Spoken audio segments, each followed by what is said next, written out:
This is the Alfa Romeo 75.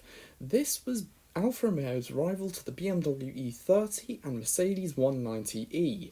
It was a compact rear-wheel drive saloon car that was aimed at sort of the 3 Series buyers who wanted a bit more Italian flair.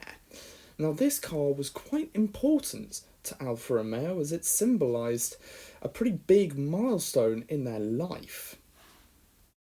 Number 1, racing pedigree. The Alfa Romeo 75 does have racing pedigree. Of course it does, it's an Alfa Romeo. This car was entered into touring car racing back in the 80s and early 90s, where it racked up a modest 6 wins.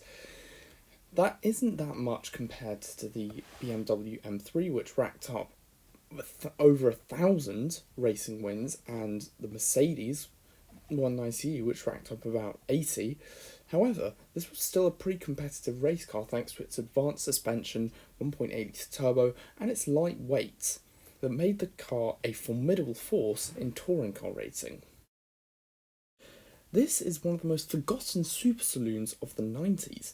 In fact, the Alfa Romeo was actually on par with the BMW M3. In fact, the 1.8 litre turbo had the same 0 to 60 time as the BMW at 7.1 seconds, despite having 175 brake horsepower compared to the BMW's 200. The Alfa Romeo 75 has some weird interior quirks, one being its handbrake, which is basically this U-shaped handle near the glove box. I can just put a picture just here. Also, this car has roof-mounted buttons to decluster the dashboard. In fact, some of these buttons control the roof and a few other things, and that's just quite cool. The 75 was actually the last car that was built independently by Alfa Romeo before they were taken over by Fiat back in 1986.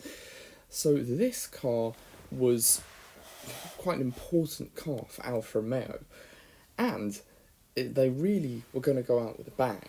They put some really interesting design features into this car, such as rear-mounted gearbox and a limited slip diff in the 3-litre V6 and 2-litre twin-spark models. This car was also rear-wheel drive, and it would be the last rear-wheel drive Alfa until the 8C came out back in 2011.